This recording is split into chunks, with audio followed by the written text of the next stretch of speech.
Well, hello there, everyone. Welcome to Speak Now Pro Wrestling. It is Tuesday, November 19th.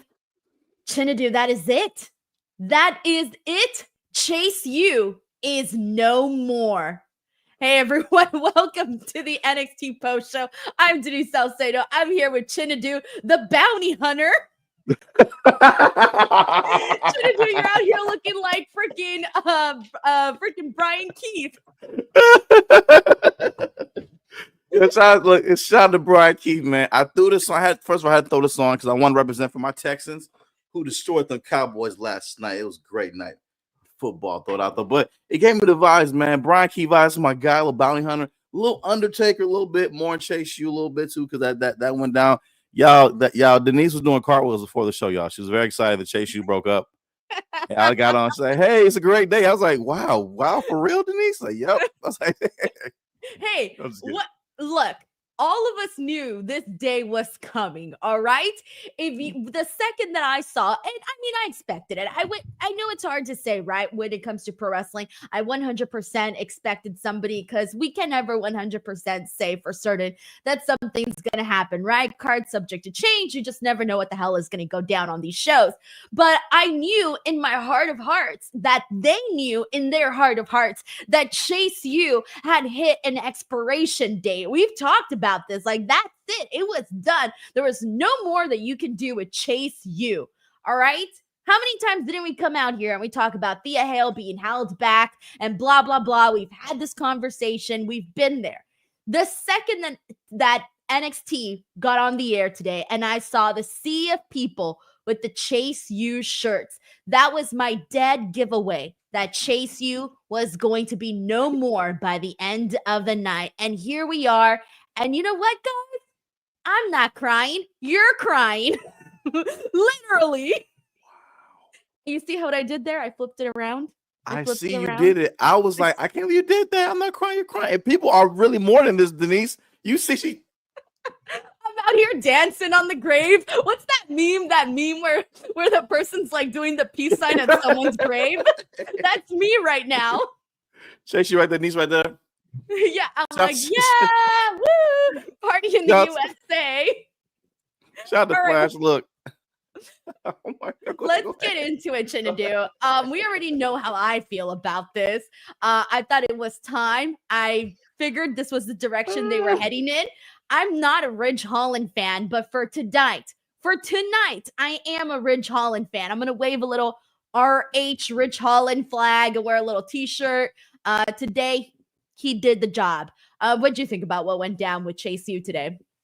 First of all, there's a little string on my hat right here. That's like right there. It's gonna bug me all show if unless I get it. I think I got it though. Secondly, listen, I've been a fan of Chase U for a long time. Over time, it's gotten really stale. I do see them starting a night, getting a night. Chase U's gone.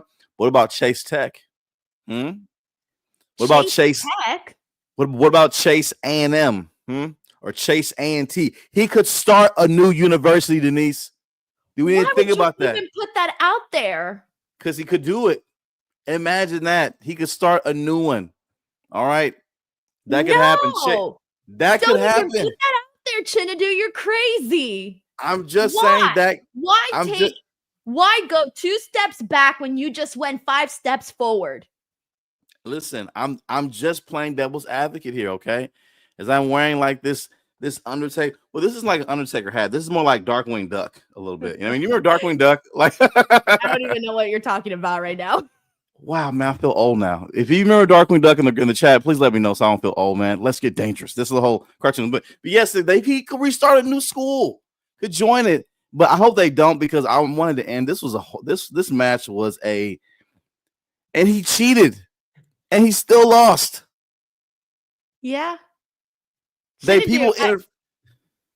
here's the thing. Okay, I know the chat's heartbroken. There's people that are heartbroken right now. I know everyone's sad. I know it was like the thing that made people happy, but it was done. It was overdue. I'm so excited. And I hope that they don't do none of and I'm pretty sure they're going to do this. I know you mentioned them starting another university, right? I don't know if that's what they're going to do, but I just know that this is like not done. I still feel we're going to be hearing about this for like the next couple of like weeks of television. I personally hope like that's it. Dead end. Cut it right there. I don't want to hear about Chase U next week, but I know it's going to happen. We're going to hear about Chase U next week. We are. And Andre Chase is going to cost Rich Holland the NXT Championship. He's going to cost him that match. He's going to interfere. I don't care about that. I truly do not care about that. Like, I do not care. But I do feel like Trick Williams should be defeating him cleanly. Like, we don't need to see Rich Holland be protected by this whole, oh, well, Andre Chase costed him this match. Denise, you cooking, man. I couldn't agree with you more. Rich Holland is not a favorite of mine at all. The fact the crowd is even giving him heat, I'm just amazed at. And I think it's more so because they love Chase U so much. I don't know if it's necessarily like Rich Holland. I feel if anyone else could have done that, they would have gotten that heat. If it was Rich Holland, I feel it could have been anybody. But I guess he's there.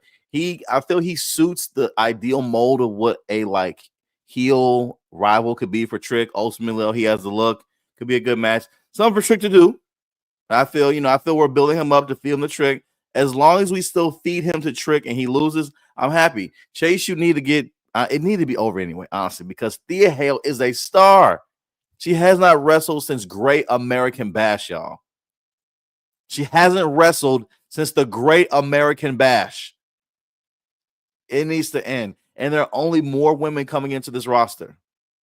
So yeah, and then you don't want her to be left behind when all of these women are climbing up the ranks and like freaking killing it, and we haven't seen Thea Hale since Great American Bash. Like exactly. You just said right now. I mean, she's not even, at least that we know of, I don't think so, in a qualifying match for the Iron Survivor Challenge. Like, she should be part of that.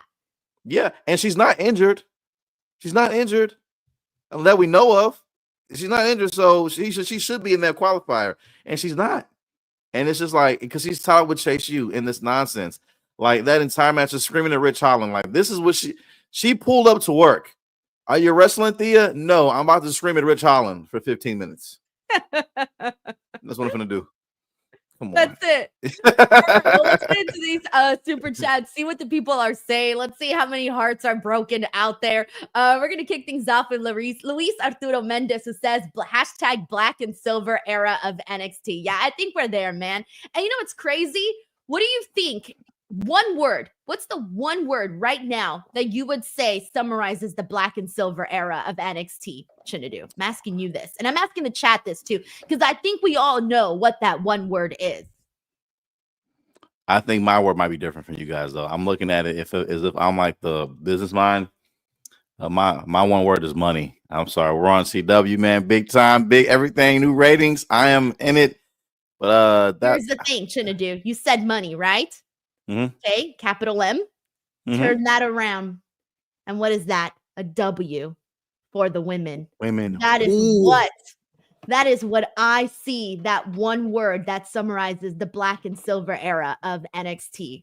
And of course, we've had great, obviously I don't want to disregard all of the previous stuff that, that the other women did before. But, we kind of paused there for a second, but we're getting back on track. But we've been here before. We know what it's like to see other women really explode on the NXT brand. Denise, I feel so bad for being such a money-minded person. I should have recognized that. That's true. I felt so bad. Look at the comments. Everybody knew what I was talking about. I didn't know. Like, for me, I was talking about the money. I was like, they had a TV deal, man. This stuff, man, primetime TV. Everybody's on TV getting money. Like, that's what I thought. Because I said from the business mind, if I'm Sean out there, making this money, man, we're doing great. That's what I'm thinking of. But the more accurate statement is the women, though, because it's so many. And what I really love is the fact that they continue to let everyone know that they have the best women's division in all of wrestling. And there has not been a single brand or company that said, no, but wait. No, everybody's been silent. Everybody's been silent about that. People haven't even been, maybe I haven't been keeping up, but I don't even think I've seen people fight about it online, have they? No, and that's something like that you would think people would fight over, but nobody has said anything. Not a statement from an owner, statement from a general manager, not even a little one-off shoot statement from a wrestler from another company or a roster said anything. Everybody's been silent because it's true.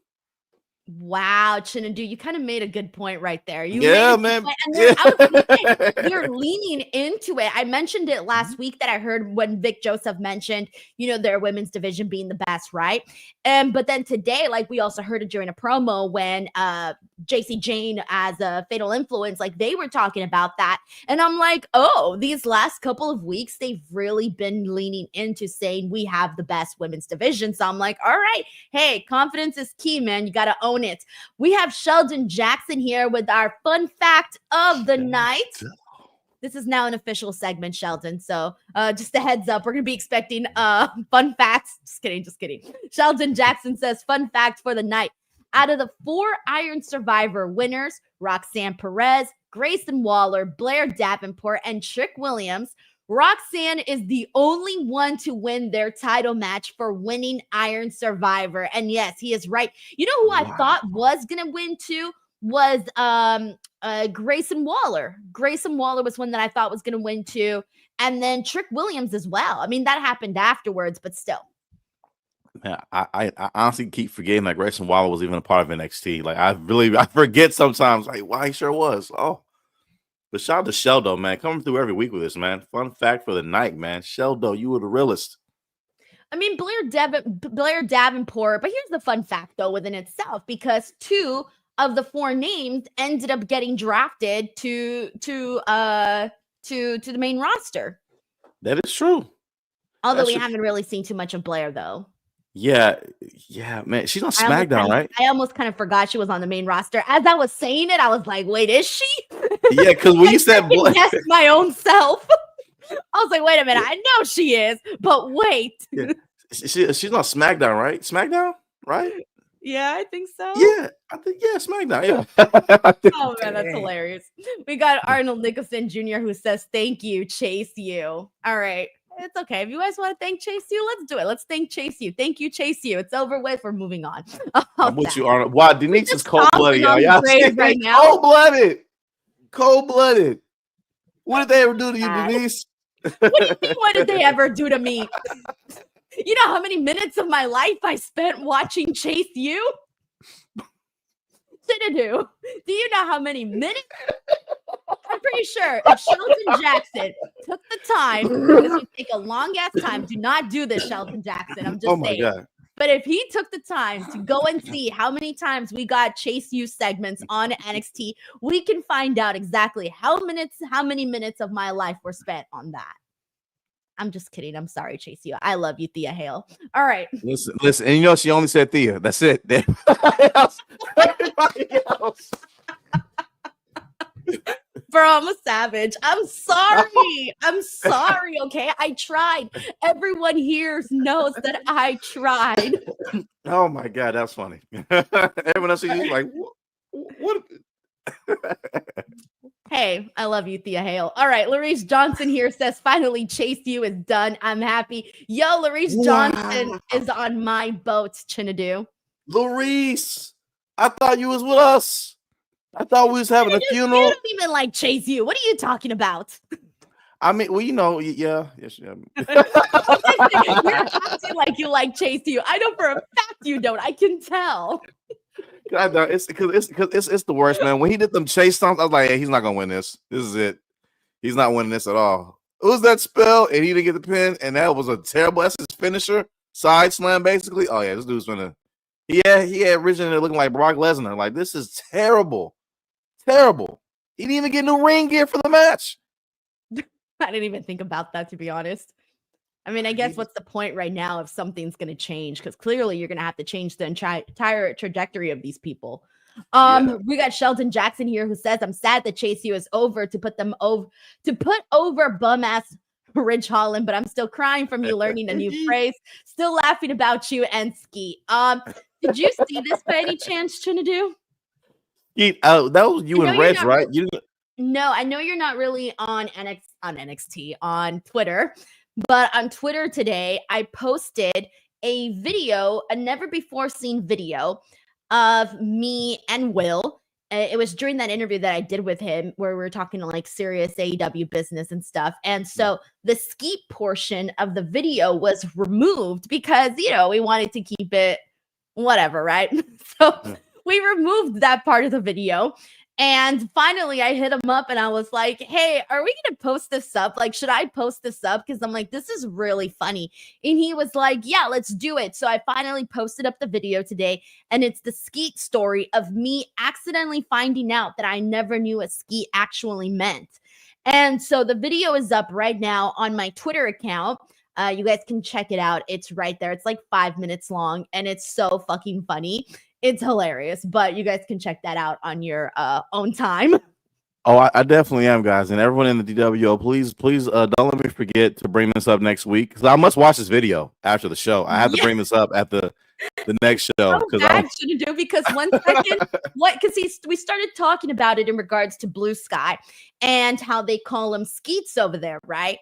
And I'm like, oh, haha, because it's an S in front of a T or whatever, right? Like I started thinking something totally different. And then Will was like, wait, do you not know what skeet means? And I'm like, no, like, should I be knowing what skeet means? And then that went into a whole freaking story. And then the funniest part too is that there's a Chappelle clip where he's talking about people. I don't know. Have you seen this, Chinedu?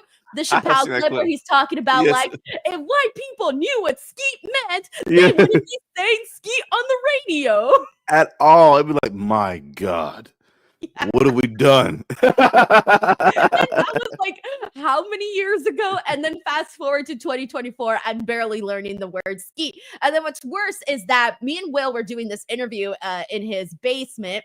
And then afterwards, he was so excited after the interview. He runs up the stairs and he goes to everyone in the living room. It's his wife is there. My husband is there. Reg is there. I think it's just them three. Yeah. He's up there and he's like, guys, guess what? Denise didn't know what skeet meant. And I'm like, damn, bro. You didn't even wait a freaking second to blast me in front of everybody. On megaphone blast, Denise. Megaphone blast. Everybody. Damn, Will. Yeah. And then when we went to his birthday party, he told all of his friends, people that I had just met for the first time, oh, did you guys know Denise didn't know what skeet meant? And told the whole story all over again. Is Will so petty? Will, damn. Damn. Come on. There's more people that he told. If you knew who those people were, you would laugh your ass off. And I'm pretty sure you can put 2 and 2 together. I can. Yeah, exactly. I'm sure everyone here in the chat can put 2 and 2 together of who else Will told this skeet story to. Yes, that 2 and 2. The one you're thinking shouldn't do that one. Do you know how embarrassing that is? Yeah. Ooh, you gotta get Will back, man. I'm sorry. You gotta get him back. I'm waiting to see if the chat figures it out. I'm gonna be looking at the comments here. Now, Denise, what you gotta do? You gotta plan a TNA contract in his briefcase next time he goes to work, and like tell everybody he's up here to go jump ship and get him in trouble, man, at the job. And then Arnold here in the chat has the wrong person. Think higher. Think higher. Higher, the highest. Dan Jackson. Wink, wink. I called you. You know what I mean? Much higher, guys. No, Dan Jackson got it. All right. We got Kyle here who sends in a super chat saying, Chase, you probably had to split, but feeding that heat to someone that has no singles main roster upside over someone like Obafemi is shit booking. You know what? This is not a bad point here that Kyle is making because you are giving a lot of heat to Ridge Holland. But here, there's 2 points, right? Because on one hand, you're right. Is there an upside to Ridge Holland? A lot of people could say yes, and a lot of people could say no. If this was Obafemi, can you imagine how cool that would have been? Because it's like, oh, he's this killer man on the roster, right? And for him to destroy the big babyface faction on NXT would have been phenomenal, right? But at the same time, Ridge Holland needed something. He needed anything. I can agree. I kind of almost wish they would have maybe flipped this. They'd have had Ridge Holland in the program with Tony D'Angelo and had Obafemi in here with Trick, because I think about the promos between those two, the stare off, the face off. It looks like two big stars about to collide. Nothing against Ridge at all, but it's just, again, Ridge is like, I'm glad what they're doing with him. Hey, they're trying to use him. I'm happy he's getting TV time. I'm happy he's working. Getting a paycheck, get that money. You know what I mean? But he doesn't do it for me, man. I don't see him even being a real threat Like when he pinned Trick Williams, I was like, that had to be a mistake. He meant to pin Bubba, right? It was a mistake. Like he must have got confused because you're not the guy to pin Trick, dude. What? I would listen, and this is big. I would prefer Shawn Spears in this match over Ridge Holland. All right. That's huge, especially since Shawn Spears is your Chase U. Yes, absolutely. Because at least Shawn Spears, at least the finisher, at least the C4 looks devastating. It at least looks like it hurts. Ridge, main event, dude. Put him on main event. Him and like I can't even say put him with put him with Final Testament because they're kind of getting over on Raw too with Miz. So I can't even say that no more, man. Hey, Ridge Holland on Final Testament. Huh. It works in a way that's kind of strange. Yeah. I'd say put him there. Put him over there, man. They need to get him over there. That's where we're at. That's where we're at. We got Anthony Giuliano here who sends in a super chat saying, hey, Denise, Mr. Friday Night SmackDown review. How was your concert? You doing SmackDown review on Friday? So this Friday, there was no SmackDown review, so you actually didn't miss it. So you're all good. There was no SmackDown review because I was at the Sabrina concert, which was amazing, phenomenal, loved it. She's so talented. I had the best time. Although something really embarrassing happened to me, Chinedu. I'm almost too embarrassed to tell this story, but I was so really dressed up, right? Like super cute to the concert, right? It's a concert. You get super cute, dressed up, all of that. All the girls looking at each other's outfits, feeling themselves. I'm walking, feeling my very best. And this girl comes from behind me. I'm walking to my seat, right? And she's like, oh, excuse me. And I turned and I was like, I wonder what she's going to say. And she's like, your zipper is down. And I was like, what? My zipper from the back of my skirt was down and I didn't even know. And I had like my food, so I couldn't even zipper it up. No. So she had to zipper up my skirt, but she was so sweet. I was so embarrassed because I'm like, how long was I like that for that, I didn't know that my zipper was down from the back. Okay, from the front, no one's really going to see. But from the back, people are going to see. Wow. First of all, that's a hilarious story, Denise, because I feel like stuff like that happens to only Denise Salcedo, y'all. That's the craziest things happen to only Denise. And I also want to say, too, I think it's great that I always read that ladies have that kind of like camaraderie. That they can like show each other that kind of love. Like, hey, it's all good now. If goodness couldn't, I mean, it could still be cool. I'm not saying it couldn't, no, but the scenario, like, hey, bro, your zipper's down, man. I know. Why are you looking down there? Yeah, don't worry, bro. I got it, man. Don't worry about it. I got it. Like, hey, man.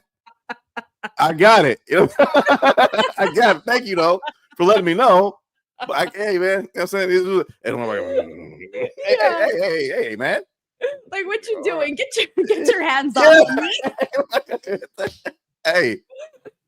Yeah, totally different in girl world. In girl world, it's okay. Like you help zipper me up and it's all right. Thank you so much. You're like heaven sent, all of that. Yes, it's so true. Yeah. All right. Anyways, yes, this Friday we are going to be doing a SmackDown review. Thank you so much, Anthony. We got Cheesesteak 59 here who says Rich gave probably Chase CTE from a couple of those brain busters. His head hit the ring floor hard. Did you notice that? I didn't notice that. I didn't notice it either. Like I shouldn't have laughed when I just laughed at that man, but like honestly, he was pretty stiff in that match. From like I see, because I didn't pay close attention to him hitting his head like that though. But I'm gonna have to go back and look at it. I didn't quite see it though. But I mean, he did like he was moving at pretty high intensity though, man. But I didn't. Ooh, I hope he didn't.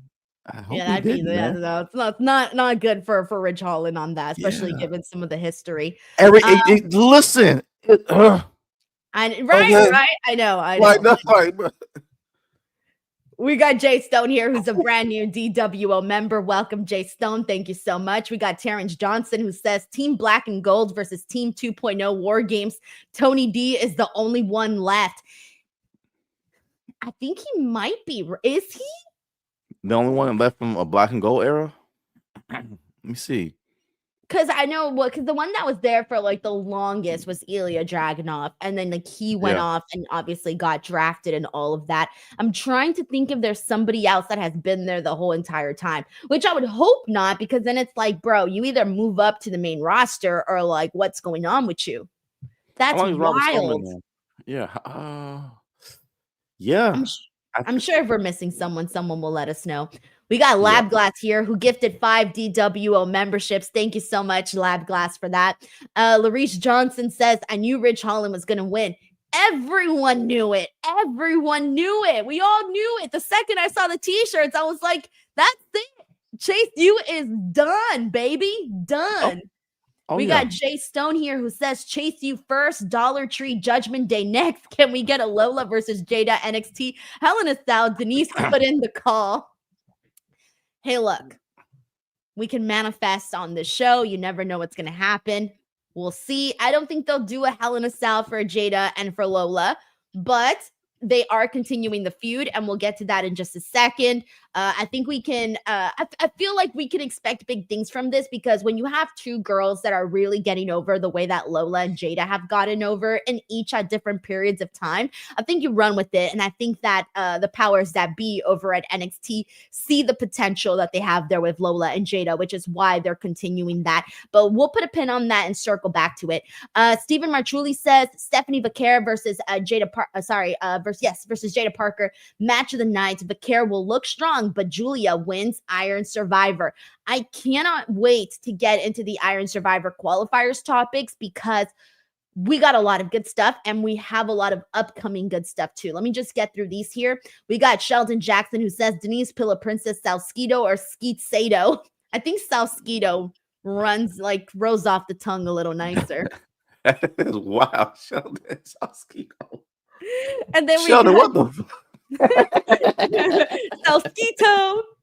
We got Jake from Windy City who says Karmen and Ashante are hot. Give them their moment. Hey, you know NXT loves to do their love stories, and we got another one incoming. So, all right, let's get to it. Let's get to these qualifier matches. Okay. Reece Johnson also brings up Wesley.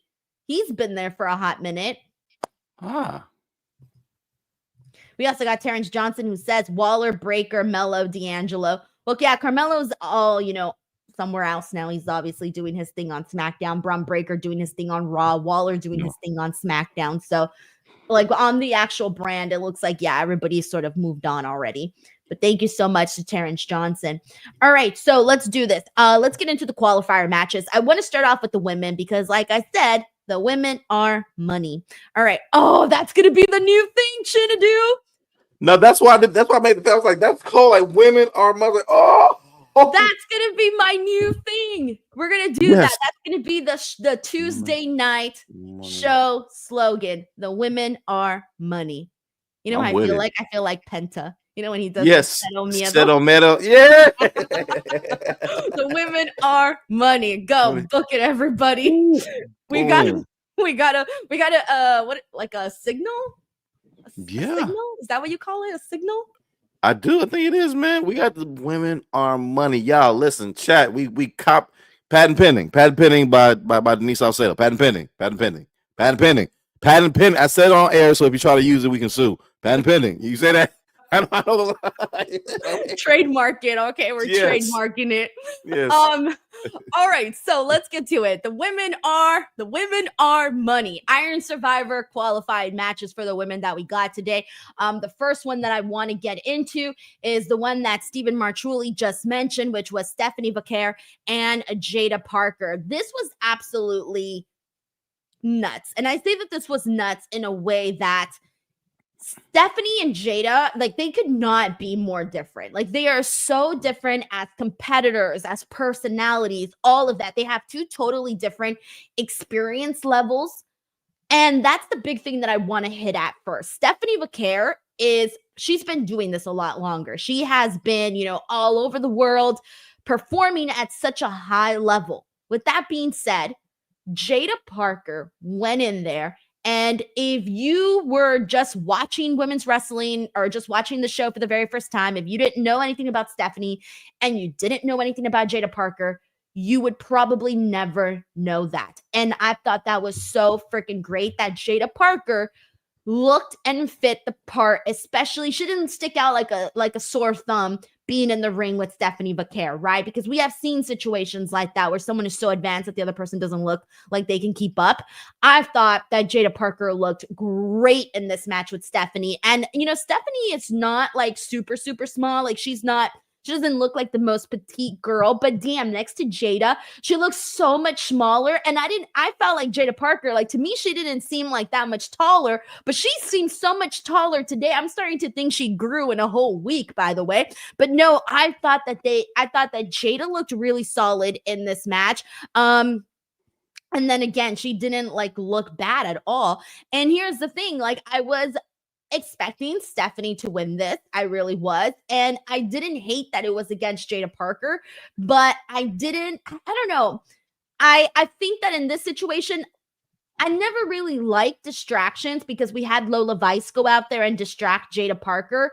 I don't really love distractions, but I do get why they did it in terms of like protecting Jaida Parker and as well as continuing this whole beef with her and Lola Vice, which they had a phenomenal match at the 2300 show that they did. That was phenomenal. So I'm glad that they're keeping this going, but I never like to see anybody lose via distraction. But on the bright side, we're going to see this feud continue on. How'd you feel about it? Well, initially, I did not like when I saw that it was Jaida Parker versus Stephanie because in my mind, I already knew Stephanie's going to win. All right. We're not going to give Stephanie a defeat, especially in this. If it's going to come from anybody, it's going to come from Roxanne, if anybody on the roster. So going into it, I saw her like not winning. So my hope was that they would at least make her look strong in defeat. And I feel they did their very best in doing that, though. It was a good showing. I thought you said, so yeah, you couldn't tell that Jaida Parker's only had like 2-3 years of experience so far or something like that. Because I mean, she held her own. I mean, again, they have very different styles, very different personalities and all that. And I felt they put on a very great match. The crowd was into it, very hot. And I just, again, like I didn't, I wanted a definitive winner. The distraction part I felt was put in there in place to kind of protect Jaida, which is fine as well. Lola in there brought out a brick. I felt it could have been done a little bit better because I don't want to look like a distraction. Oh, hey, what? Oh, because it always makes them look like goofs, right? Because they're like, "What? You're here? I can't believe it! I hate that." Then don't make them look dumb. Yes, I don't like that because to me, and I know people may not agree with this though, chat. If you don't agree, I'm sorry. This is how I feel. I feel Jaida Parker. She gives me like Stone Cold from ECW early Attitude Era run energy. In the sense of like, if you look at her personality, like what her motivation is, what she wants, what bothers her, she's always pissed off, like Steve Austin. She's always angry, like Steve Austin. She's always ready to fight, like Steve Austin. So I feel like she gives me the best energy of it. And so like I was very like nervous about this match. Like, okay, please keep her looking strong. And they did. She had a great showing in there. And I mean, again, I wanted Jaida to win, of course, but overall, it was more important for Stephanie to get the win, though. So I felt the right person won. I want to see the feud with her and Lola continue just because these are two women who are in like very unique spots. Like they got themselves over without being in any title program necessarily, not really. And like when they got their time to shine, they both did great in defeat.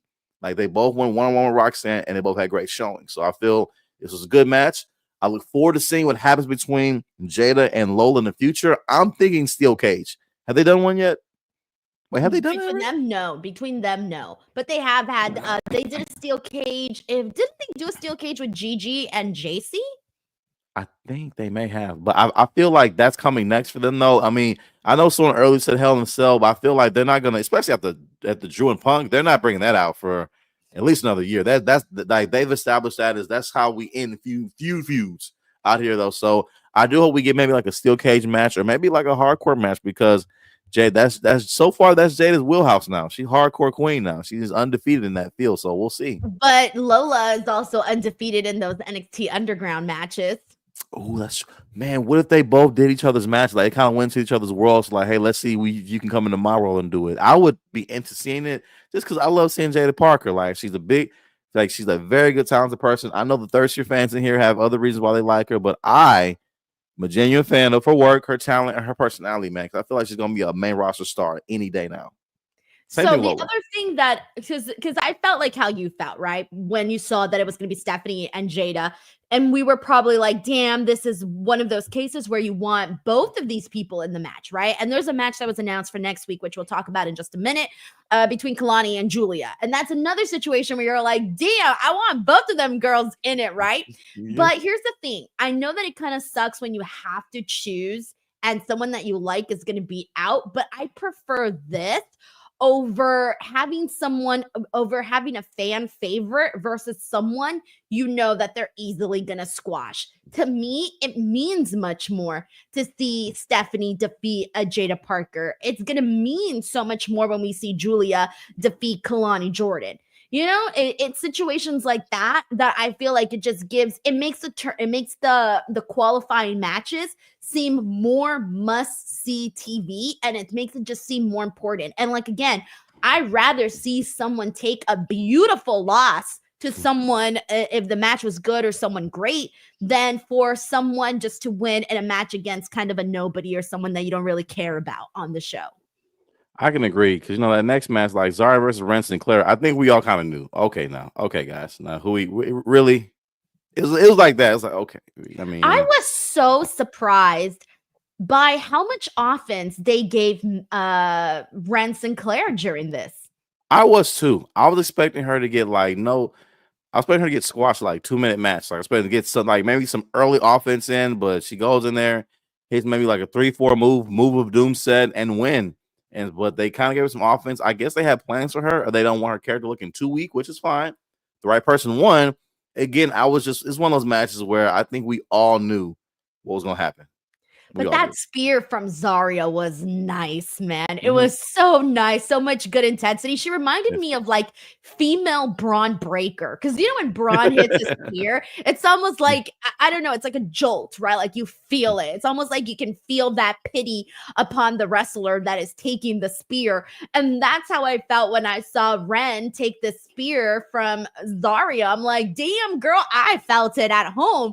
I loved it. I loved the spear. I thought that was a really good way to finish off the match. But yeah, this definitely went a little bit more than I was expecting. Part of me was okay with that, but then part of me kind of wasn't, only because I didn't want to see Zaria be thrown around. That's not the appealing thing for me about Zaria. I want to see Zaria be this really tough person to bring down. I want to see people not be able to bring her down until the moment where she finally is knocked off her feet, right? Because it's always like that with giants, right? It's like this big thing of, oh, can you knock this giant down? Can you do it? Nobody has been able to do it before. That's a little bit of, I guess, what I wanted to see with the Zaria Wren Sinclair match. I can agree because based on her looks alone, just off the look alone, she shouldn't be taking bumps or things like that for anybody. It really should be very hard to get her even down to the mat. I feel like, to be real, I feel like she shouldn't even taken a really serious mean bump yet. I feel like she should have still been dominating through these women, the women's roster, kind of overwhelming wins. Maybe get a few punches in though, but nothing that kind of makes us think, oh, could they win? Because she still needs to be established and all that though. And again, it's not bad, but her voice threw me off a little bit. We want her to sound like this, okay? Yes. Do you like menthol cigarettes or the regulars? I have both. I want that in her voice, but she sounded like she's about to read the kids. So sweet. I've never seen Zaria without makeup and her hair down, so I have no idea what she looks like without all of that additional stuff. It's gonna be kind of trippy because again, she just looks so cool that I can't not see her in that with that look. So anyways, but happy for Zaria. She's now part of this Iron Survivor. So now we have Zaria, Stephanie Vaquer, and Ruka. Dude, I mean, this is pretty much what we expected. Yep. And what I like too, it is, and what I also like about this too is that they're giving the other women a chance to get at Roxanne as well. The focus is not just on the eventual collision course of Roxanne and Stephanie. They did a segment with Ruka and Roxanne at the beach, so they're showing, hey, any of these things will be possible, and in doing that, they're making us even interested in the possibility of these matches in the future. So I really do like how they're building this up. No, I feel you. Some good points. Some good points. Okay, so speaking of which, before we get into the men's qualifiers, we do have a big qualifier, which I actually just mentioned, which is going to be Kalani versus Julia. And again, that's another one where I think we already know what that outcome is going to be, but that match is going to kick ass, though. Oh yeah. Oh yeah, it's gonna be great. It's gonna be really, really good. I'm looking forward to seeing it though. And I know we all know it's gonna happen though, but I'm looking forward to how they will protect Kalani. I think they'll probably give her, if they give them a long, lengthy match, like I feel they gave Jaida and Stephanie some good time, went through a commercial break, good time to kind of build her up, make it look like not look like a jabroni. So I feel they'll do that, make it look good. All right, we got some super chats to get into. This one is from Matt Logan, who says, "So what will Mr. Chase wrestle in now?" Well, Chinedu, he's either going to, like you said, start his new university, or he's probably going to go through like a phase, kind of like what we saw with Joe Gacy, where like after the schism, he kind of seemed like lost, didn't really know what to do with himself. Same thing with Brooks Jensen. Remember, he was also lost, didn't really know what to do with himself once he broke up with Fallon and Josh and all of that stuff that they did. We have seen them do this before, so maybe they'll do this same thing where they don't know where to go with Mr. Chase or Andre Chase. He's just there sort of trying to find his path. I mean, that could work, man. I mean, can you imagine homeless Andre Chase out there just wondering? He runs around, he finds a long trench coat. Oh, this is Ed's old trench coat. Now he's kind of broody Andre Chase. Then he finds other jacket. Whose jacket is this? It's emo AJ Styles from TNA. He's wearing that. He had the little, like, he's wearing that. And it could work. But if I was in Chase U, the second this goofball put up the university against Rich Holland, a man he has never beat ever, the second he did that, I would have transferred to DeVry immediately because this school isn't worth anything. Right. Well, worth anything. Well, here's the thing. Now we know that Chase, well, we've known for a while that Andre Chase has a gambling problem. What if he ends up having some sort of like downfall where like he just keeps losing everything and he really does become like a broke ass Corbin type of thing? Yeah. And has anybody graduated yet? Has anybody graduated? I don't think so. It's the worst school ever. Okay. Bro, they're just keeping you there nonstop. But I mean, you can technically have them there for 4 years. I don't know how long Chase U has been going on for now, but you can oh God, 4 years is just too much though. It's an awful school. Rich, come and beat Andre up again, man. Come get him again. It's a terrible school. Anthony Giuliano says, Denise, are you going to Raw on January 6th for Netflix in Los Angeles?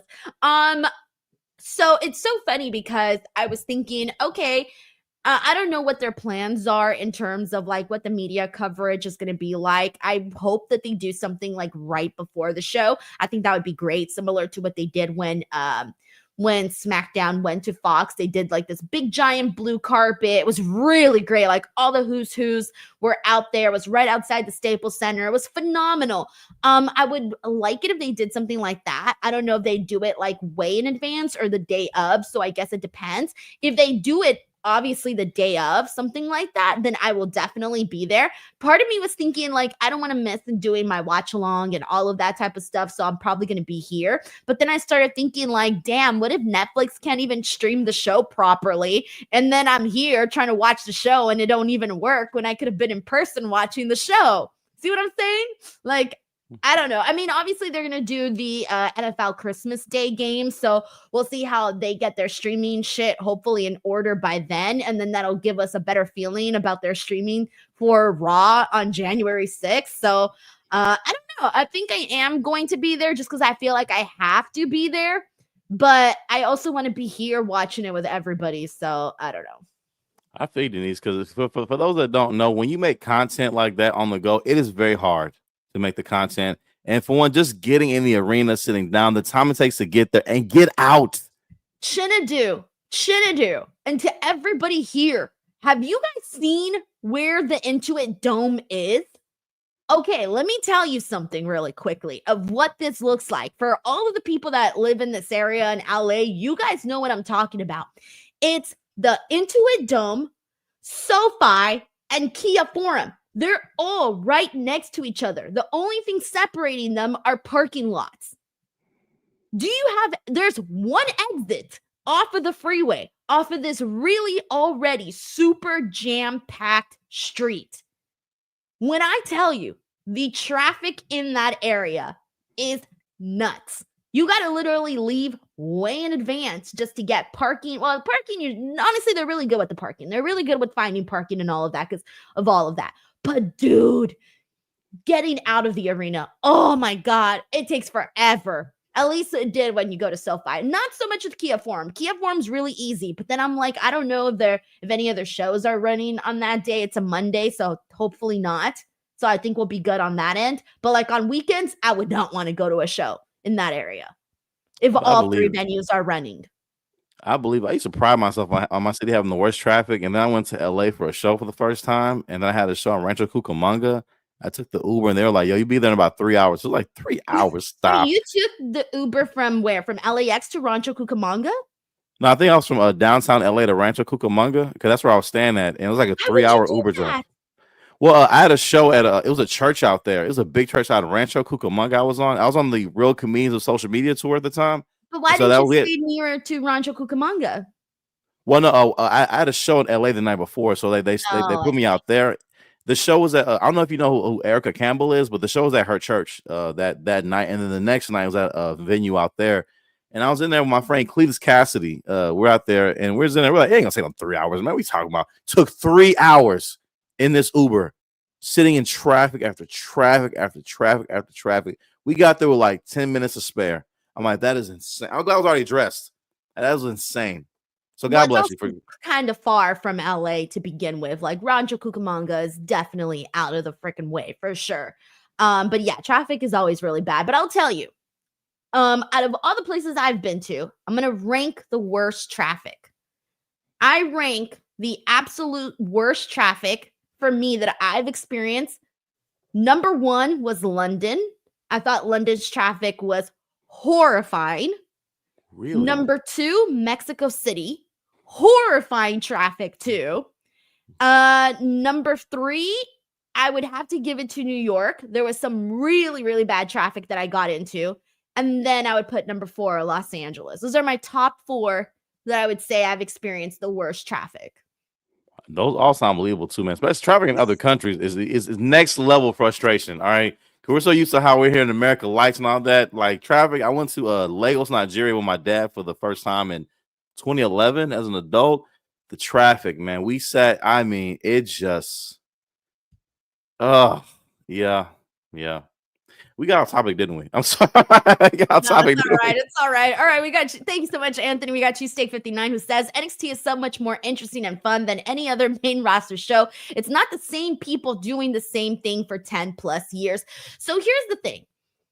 And you guys can let me know what you guys think about this, because I know a lot of people that are like, even to this day, even right now that NXT is doing good, I have a lot of people that tell me, why the F are you watching NXT? Or how do you enjoy this show?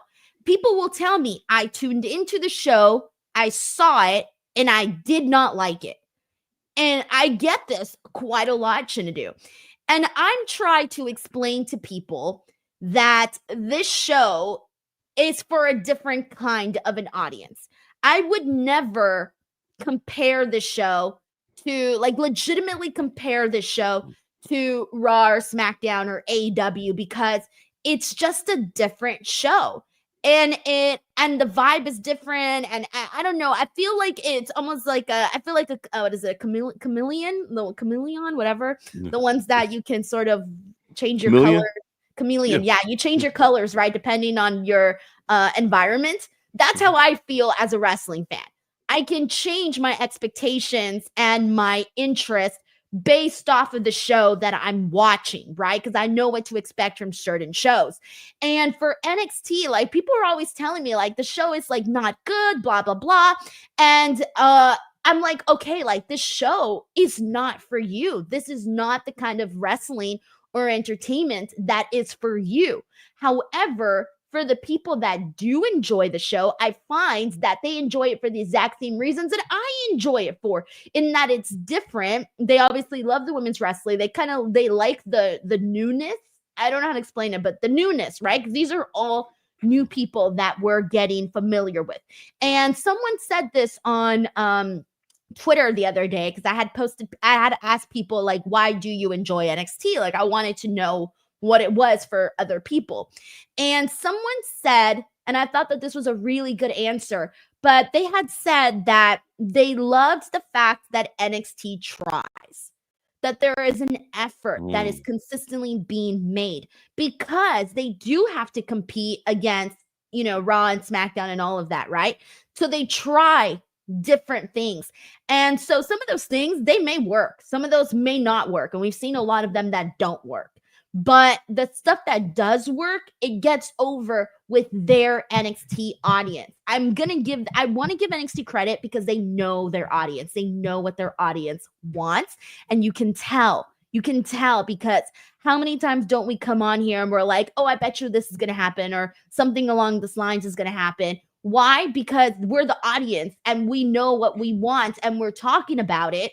And then all of a sudden we're there and we're watching it and it happens and you're like, oh yeah, shit.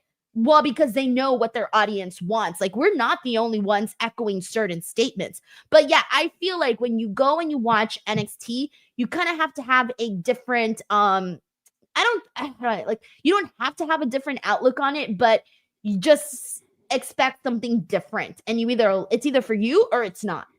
And I know why some people pick NXT sometimes as more exciting than Raw and SmackDown, because Raw and SmackDown sometimes can be formulaic versus sometimes on NXT, you just don't know what the fuck you're going to get. I agree wholeheartedly. I can't explain it. No, it's true, because with NXT, because one, it is what they feel is their developmental brand, though. So I feel like they're more willing to take more chances on things and try things out and see what works and may not work, because although it's on TV, I feel they feel a lot more comfortable giving it a try, because again, they view it as their developmental. And the other lens too, like NXT is what they're using to try to attract like a younger audience as well. They're on CW. CW is geared toward a younger audience, like, and certain storylines in here, I can tell they're trying to gear maybe toward not maybe like a preteen, but a teenage young kind of issue. Whatever, like for example, like the storyline with Ashante the Adonis and what's her name? Karmen Petrovic. Karmen, like that's definitely geared to like the younger audience. Like that's like the love story, that kind of thing. Whoever, in the way he be acting, yo, what's up, girl? It's all the like. That makes us cringe a little bit. Like the young audience loves, what's up, girl? I know, ain't nothing going on between me and Nikita. By the way, Nikita did a great job in that segment. By the way, she came in, dropped a complete bomb on that dude stuff, and just kept going. Nikita, you have done this before, okay? You have come in here and you have like, she knows what she did. She did. Like she know how, like, even because I'm not saying she's homebreaking like that though, but like she know how to come in, throw a grenade, and walk away. And she didn't even look back. She didn't even look back. I was like, oh my God. Ooh, shout out to Nikita. Yeah, it's so funny though. And then on the other side of it, when I do talk to people that like the show, they tell me the same thing. They're like, oh yeah, like I enjoy the show. And people are asking me the same thing as to like why. So there you go. I mean, like I said, NXT is either for you or it's not for you. And I say this all the time, but the new era did start off very rocky, but we kept with it. And it has definitely morphed into something different, and people are enjoying it. I mean, look at people. Yes. The conversation around NXT has changed.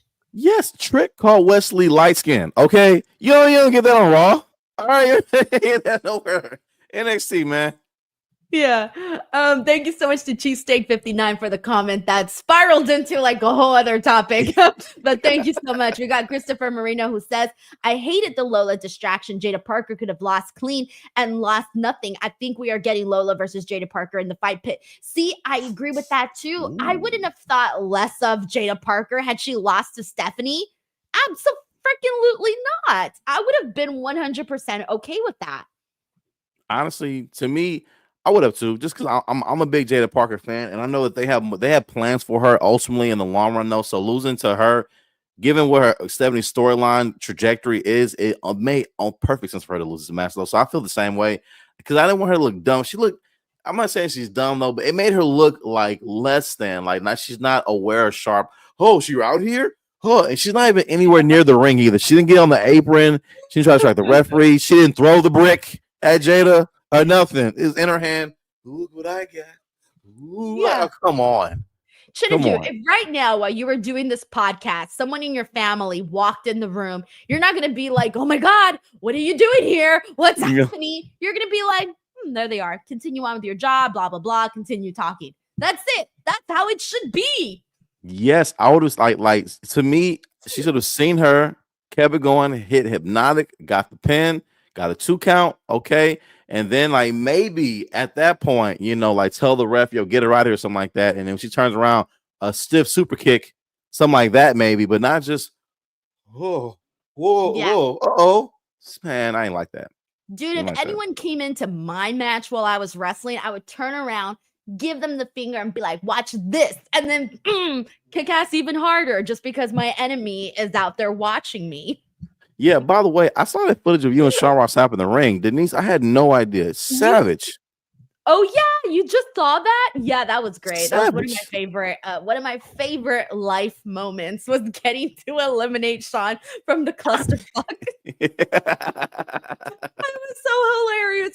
It's crazy. I don't know if you've ever done like any in-ring stuff or anything like that, but holy shit. Let me tell you guys, the adrenaline that you get.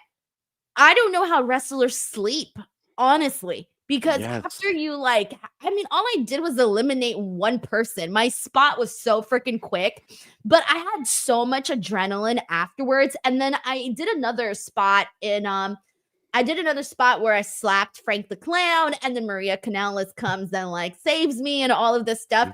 I had so much adrenaline after that. Like I could have literally walked 20 miles with all of the energy that I had, because I can't explain it. Like when you do something like that, it just really, really fires you up. And I'm telling you, and even when I would ring announce too, after the shows, like GCW would end super late. I would come home like around 1:30, somewhere around there, and I would be like in the mood to have a conversation. I'm like, let's go to the dinner table, let's hang out, because I have all this like energy, and it all comes from like just being in the ring and doing stuff like that. But like, you really feed off this adrenaline. So anyways, I don't know how I got here. What was I talking about? I mean, it don't matter. We're here, and I agree with you there too. Like I did one segment. I never got physical though, but I did an in-ring kind of promo, and it was more so during rehearsing or whatever for Reality of Wrestling, the #1 independent wrestling promotion in the world, in my opinion. Shout out to Booker T's Reality of Wrestling. Shout out to my crew, Charmel, Kevin, Brad. Love all y'all, man. If you're listening, but going out there and just like the adrenaline from the crowd, like because they're watching you. And like they're into it, and like this is a crowd that's they're willing to suspend their belief and go with the story. So whatever story, and that makes it even better though, because they're with you. They're not there like, oh, that's stupid. No, they're there because like whatever's happened, we're in it. We're into it though. So it really is a good rush. I didn't get physical because in my mind, I keep seeing that one guy, that amateur wrestler on the turnbuckle, and he hopped down and broke his entire leg backwards. I'd be scared about you. I don't know if you ever seen that clip. Whew. It is horrible. I've seen a lot of those like weird things that go wrong at indie shows. Yeah, I've seen a bunch of those kinds of videos, and it's like, oh damn. Like he looked like an ostrich leg. Like it's not supposed to bend backwards like that. It was horrible, but yeah, I don't think it'll happen to you. I mean, just don't do anything crazy. Don't do anything that's not within your own limits. Wildest thing I'm doing in the ring is a spinneroonie. That's my limit. Bro, that's all you get out of me. Like me and Sean, when we did the whole GCW podcast afterwards, we were talking about how Joey Janela wanted me to do a Canadian Destroyer, and I was like, "Fuck no!" Oh my god, no! Because I know my limits. My limits, and that was not gonna happen. That was not gonna fly by me. Hell no. Jesus, Joey. Yeah, know your limits is all I say. Anyways. How did I get here? Yeah. We were talking about Lola and Jaida. Yeah, but Chris, fight pit will be great though, Chris. It will be a great idea. I agree. Christopher Marino, thank you so much for the super chat. We got Sarah here. Thank you so much to Sarah, who says, my bestie surprised me with SmackDown tickets for the double taping on December 13th. It's my first show. I'm excited. P.S. I love chins. Hot patent pending. Oh, my hat? Yeah, oh, yeah. Your hat. Yeah. Appreciate it. Thanks so much, though. Lennox, Texas, man. And shout out to all the Cowboy fans in here. Y'all having a terrible season, okay? Awful. So are the Bengals. Oh, Sean, I'm happy your Bengals are losing too, man. I even though I love you, man. It's me. It's sex against everybody, man. Who's your favorite team, Denise, in football? Do you have one? Yeah, it's the Jets. I know. That's right, it is. Yeah. Hey, really sad for us right now. They beat the Texans. I still hate that they did, but hey, Aaron Rodgers is a guy. He's there. Yeah, we just had some higher hopes, some higher expectations that just didn't happen. But Sarah, though, she says this is her first show. Dude, speaking of adrenaline, I've been going to wrestling shows since I was a little kid because my uncle would take me. And I remember I would count down till like the next time that I found out Raw was going to be at the Staples Center or at the Arrowhead Pond or whatever, because it is such a fun experience to attend a live event, especially if you're there with a good hyped crowd. So just go, have fun, cheer, boo, get into it, and you will have the best time. And try the nachos. I don't know why, but try the nachos. I try the nachos everywhere. That's my gimmick. Try the nachos. Right. Or whatever it is that you like. I'm a concessions person. I love to try the concessions and then talk shit and see if it's good or not. I'm with you, Denise. Not those are a good go-to. I like the nachos, and I used to love getting hot dogs until the whole glizzy epidemic came out. Now I can't eat hot dogs in peace no more. People might look at Chinny. Epidemic. The glizzy, that's like slang for penis, pretty much. So you eating a hot dog. I mean, because for me, like a hot dog in peace. Yeah, I'm from that era. We barbecue. It's a hot dog. We eat hamburgers, hot dog. That there's nothing like weird about that. Whatever. I mean, eating hot dog. You eat regular hot dog out. This is all my sibling. Oh man, my man Chin out there slobbing down the glizzy. Hot dog like that no more. People are gonna judge you. Yeah, so I have to eat it with a fork now, like something like a fork. No. Like, what am I doing? It reminds me of when George. It's the banana thing. Because I know some people are like, I won't eat, like some guys, like they'll tell me like, I won't eat a banana, like, just eat a banana. They won't do it. They'll break it into pieces. Yes. Like we're like George Costanza eating a candy bar with a knife and fork on Seinfeld. We're like that now. We're in this territory. Like that with hot dogs, though. It was just a banana thing, but it wasn't like that with hot dogs because hot dogs come with the bun. I feel like that changes things. Because with the banana, it was like you're peeling it and exposing it. You're not exposing the wiener. But to me, I'm eating one, and all of a sudden, all these people, Chin, you out here slobbing. I coach UH games, so all the college students out there. Man, Chin out there slobbing down the glizzy. I'm like, this is a hot dog. What's glizzy? What a glizzy? Is that sauce? Damn, that sucks. Well, you know what? I'm glad that I can go out there, eat my banana in peace, and eat my hot dog in peace.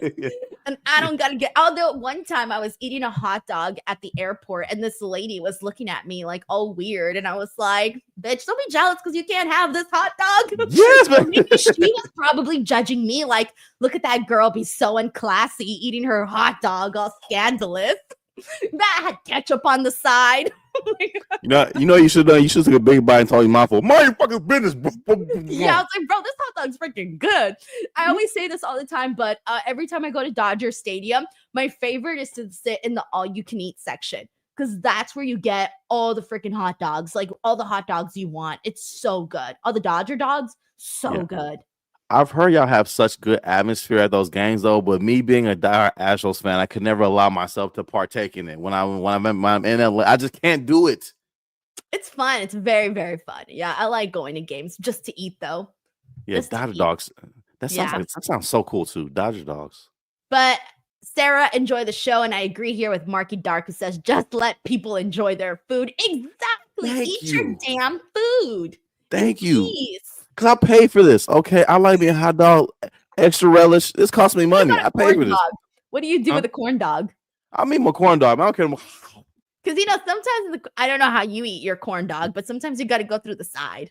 Yeah, man. It's hard to eat anything like that around, man. Because anytime I say goodbye, I hear snickering. You see Chin out there, man. Chin, man, you fucking that up, bro. What's going on? Hey, man. Don't do that, man. Don't do that. Don't do that. You know what I'm saying? Hey, it's disrespectful, man. You're out there hiding, eating your little hot dog. No one look at me. Yeah, I can't do this, man. Eating cheeseburgers everywhere I go now. Alrighty, well, enjoy your food, everybody, no matter what you get. Iron Survivor qualifying match for the men. Nathan Frazer defeats Eddy Thorpe in what was a I mean, Nathan Frazer, what can I say? The dude's always so fast. I'm happy that Eddy Thorpe is starting to get a little bit more on the show. He's still a pretty new face. It's sort of been stop and go with Eddy Thorpe, so I knew Eddy Thorpe wasn't going to win. I thought this was a pretty predictable outcome for sure. I do too. I do like they're giving him more time, more in-ring time, and they even gave him more segment time with Ava. Being frustrated about the match, he did bring up he brought up valid points to Ava too about other people kind of getting screwed and they still get matches and all that. Though I don't get one. However, him throwing the shirt down like that and walking out, don't do that, man. Okay, first of all, do you know who her dad is, my boy? You know what I'm saying? Let's not forget that. That's the Rock's daughter, man. Okay, I'm giving no attitude. You know what I'm saying, to the Ava. All right, you better show respect. You know what I'm saying, Ava, listen, you the homie. I don't want to get in trouble like that. You know, she's gonna mess around and put you in a handicap match next week against Hank and Tank. You better chill out. Talking this trash, man. But I did like him on there. I hope to see him build up, maybe eventually get him maybe in a North American title picture scene, something like that, though. But, you know, he's there. He got ring time, and the right guy won. I love it. Yeah, I agree. I think the right guy also won. So now he qualifies. He's in there with Javon Evans and Wesley. So far, this match is looking like it's going to be really fast-paced for the men. So that's going to be very, very exciting to see. But speaking of exciting, I need to talk to you guys about what I consider the most important part of an outfit. It is your hat. If you wear the same hat over and over and it starts to smell, get sweat stains, or it breaks down, you're doing it wrong. You need a hat to keep up with you. That's where Melin comes in. These aren't your average hats. Melin makes the most premium and durable headwear in the world, whether you're tailgating, working out, on the golf course, or heading out for a date night.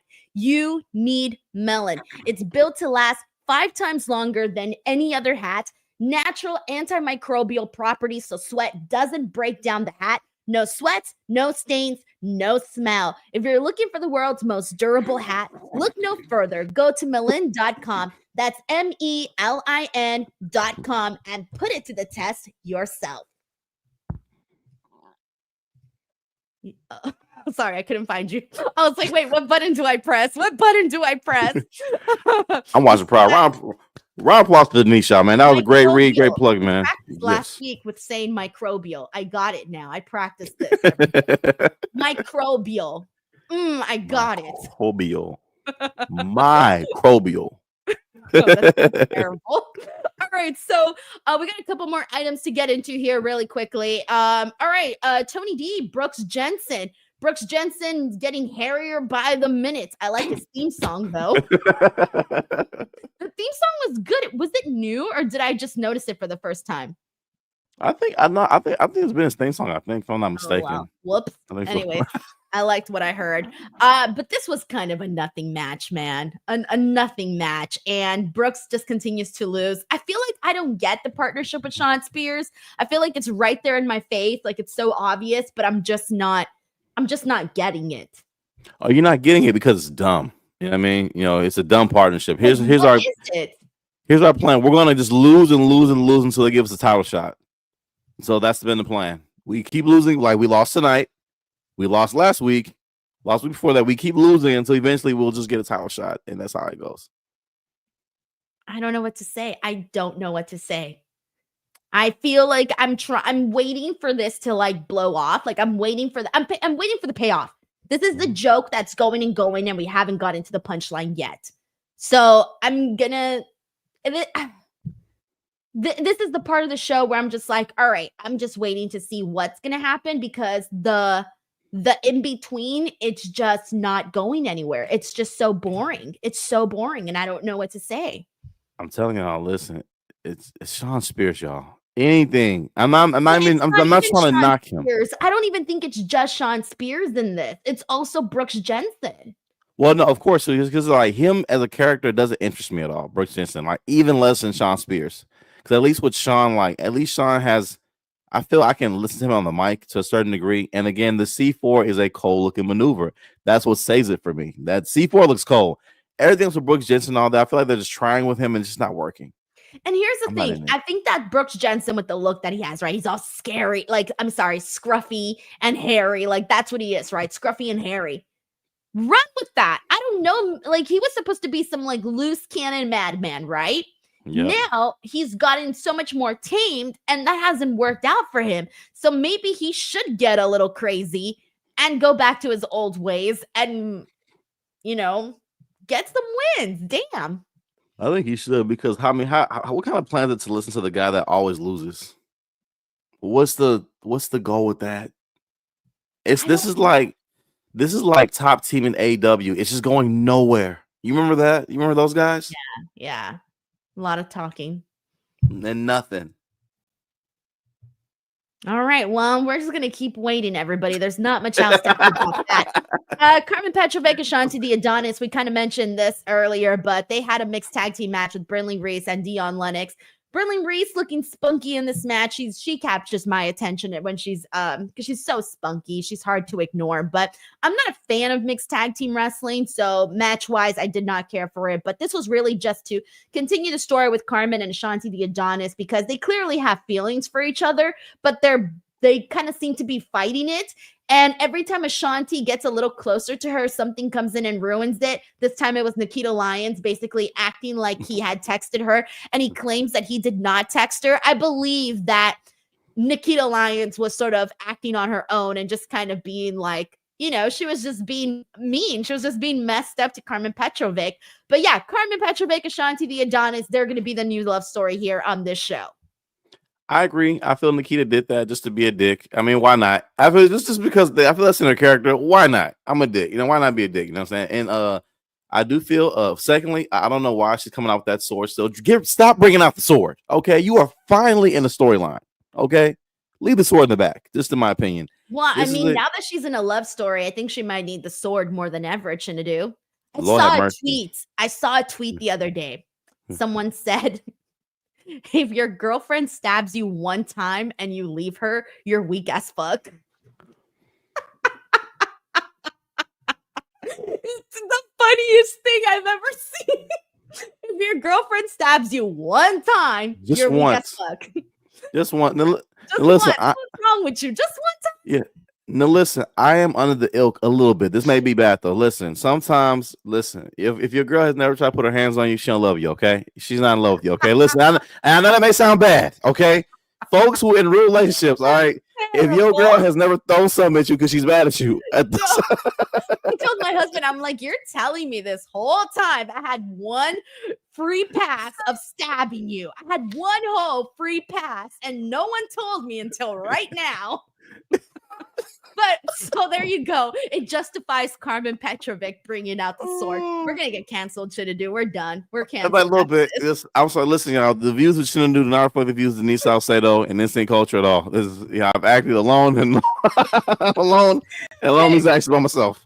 The tweet is out there. Go find it. It has millions of views and a bunch of likes. It's pretty funny. I'm gonna check it out. I'm gonna check that out. It's funny. It's somewhere out there. But yeah, so there you go. She does need the sword. All right. The last thing we need to get into here is Fatal Influence. This was a cool segment, by the way. They go out there.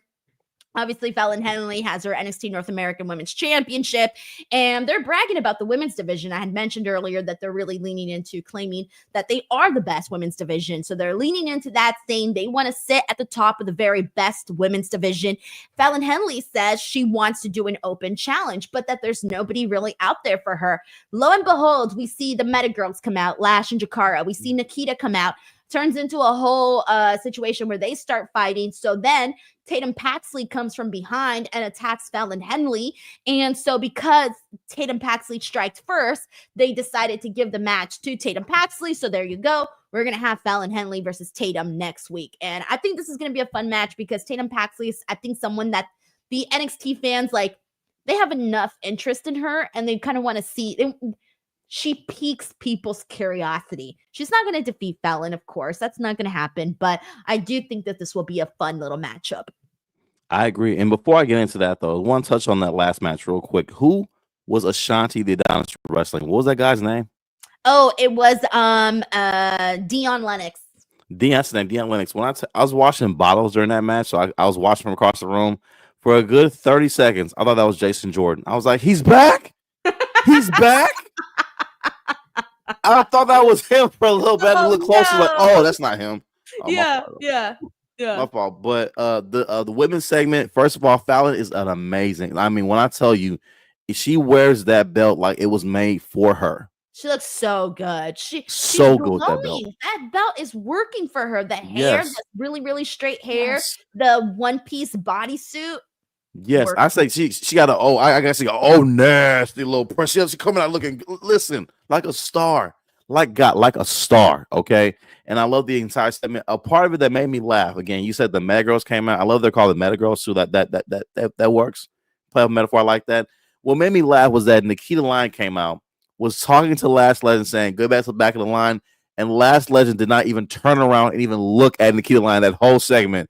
She was talking to Last, she didn't even turn around. But it was meant for a reason, though, and I do like that Tatum Paxi is in there. Her finisher is so intriguing to me when she does it. Yeah, it looks like she's doing like a cartwheel. She kind of looks like a spider. Doesn't she look like a spider? Yes, and it looks so weird because it looks like she does it so effortlessly, and then she just looks out of it. She hits it really well. It just looks so like I can't tell how she would maneuver it. It reminds me of like Soul Snatcher a little bit of like physically, how do they do that? But it's a really good though. I think that's the right person to do it. She's not going to win, of course, but I think she'll have a good showing, and it's a good pick because the crowd is really behind her. I feel she has like that kind of ground support that we don't talk about, like Chelsea Green does. You know, like when they finally give it to Chelsea, that crowd's gonna go mega nuts for her because they really want her to win. And I feel the same thing with Tatum, though. I feel they're gonna go crazy for her, but she's not gonna win. It's a good showing, and I think that Tatum needs that kind of good match and that good win under her belt to kind of continue to solidify herself as the new NXT Women's North American Champion. I feel you, man. I like Tatum, and I like her finisher, and she looks cool. So yeah, I'm on board with all of it. Alrighty, everyone. Dang, there you go. This ended up being a very lengthy NXT post show. Don't know how that happened, but here we are. I think it was all the glizzies that got into our story here. But that was our NXT post show. We got a ton, and I mean a ton of streams coming up. But before I announce those, Chinedu, we have a new segment on the Tuesday show. Absolutely. I was telling you about it earlier, so I can't forget. So YouTube is doing this brand new thing, by the way, where they are letting me know they're doing like a community spotlight where they let me know like fun facts about my viewers. And they tell me like who's a top commenter, who's a top this, who's a top that. I still think they could add a little bit more, but for the most part, they've given me some information. So anytime that YouTube updates that, I want to use the Tuesday show as an opportunity to highlight those people. So this is what YouTube has told me. So I want to highlight 4 people who are top commenters here on the YouTube channel. They have commented over 100 times on videos, not just in the chat. This is specifically on videos. One of them is Benoit, who's at Weirds One, who's very active here. You guys know him. Raphael Smith is another one. And we also have Johnny T3973 and blah, blah, blah 14. These are just 4 people that have commented over 100 times on the YouTube videos, which I think is amazing because that helps out so much with the algorithm. So I'm so excited that YouTube has added this feature because before I had an idea of roughly who the top commenters were, but I didn't have like concrete evidence. So I think this is a really cool thing that YouTube is doing now, giving me this tool. Alrighty, so tomorrow, everybody here, also before I forget, because I haven't announced this on the Tuesday show, but if you guys saw the news that I announced in the last couple of days, and that is that I am, of course, as many of you guys know, leaving Fightful. My last day is next Monday, November 25th, and I am starting my own Raw post show starting December 2nd, and my host for that is going to be Santi Zap, who you guys know has a massive YouTube channel, massive following. It's just a nice cool person. He's going to be joining me each and every single Monday starting December 2nd. So I'm very, very excited about this. This week, we have a lot happening. We have tomorrow, Reg and I will be here for AEW Dynamite Conversation. Friday, there will be a SmackDown post show with myself and Robin. And then Saturday, we're going to be having a Full Gear watch along and post show. So there's going to be a lot happening this week. Chinedu, what do you got going on? First and foremost, congratulations, Denise. So this is really huge. I don't know if people know this, though. I'm going to get to myself in a second, though. But Denise is so humble. She don't talk about herself that often. That is so great. Congratulations. After years at Fightful, she's going on her own. This is a good opportunity. Let's all make sure we support her in this venture. All right. This is a new chapter in her career as a boss and an on personality, making moves. All right. You know what I'm saying? Because we know women, money. Let them know. Okay. Yeah. And she's absolutely worth every dime. Okay. Want to support. I am on tour as well. It is the it's called it and Mayo Edgemont. That's the name of my tour. Those are the current cities now. I'm getting ready to add Washington very soon. So Washington people, all my people out there in Washington, be on the lookout for those. Tickets will be available in 3 weeks. 3 weeks tickets will be available at ChineduOgu.com. Other than that, though, you can catch me on Merit Street Media every week. I'm also the #1 sports show in Texas, Sports Extra, on the CBS affiliate out here, KHOU. Shout out to CBS Sports as well. And also, I'm a big fan of the channel Denise Salcedo. Like right now, I'm going to watch a new video from Donovan Dijak on there right now. He talks about his WWE release, his NXT run, and Retribution. Okay, y'all remember that? They talk about that on there, okay? Yeah. Check out the interview. It is an hour interview, guys. It's something to sink your teeth into. Put it on. Good content to watch. There's also an interview on there with Trevor Lee, if you haven't watched it yet. That's formerly Cameron Grimes, baby. To the moon, baby. Okay, so watch that. Talk to him about that as well. So many great interviews on the channel. Be sure to support. Don't be a dick. Give it a click. And for this episode in particular, guys, I'm going to say it every week for the next few months, y'all. I am working on something for Denise's podcast, okay? She was nice enough to make me a host of this podcast, a platform she's built. I want to help her expand it in ways I can't talk about now and the ways that you guys can help, all right? Hit that like button after the show and leave a comment after the show too, okay? Rewatch gang. Drop comments as well, too, all right? Hit that like button, hit that share button, okay? I'll explain why that's important in due time. But for now, please do me that solid and do those things, all right? Much love. Alrighty, everyone. That's a wrap for today. See you guys here tomorrow for some AEW Dynamite conversation. Bye, everyone.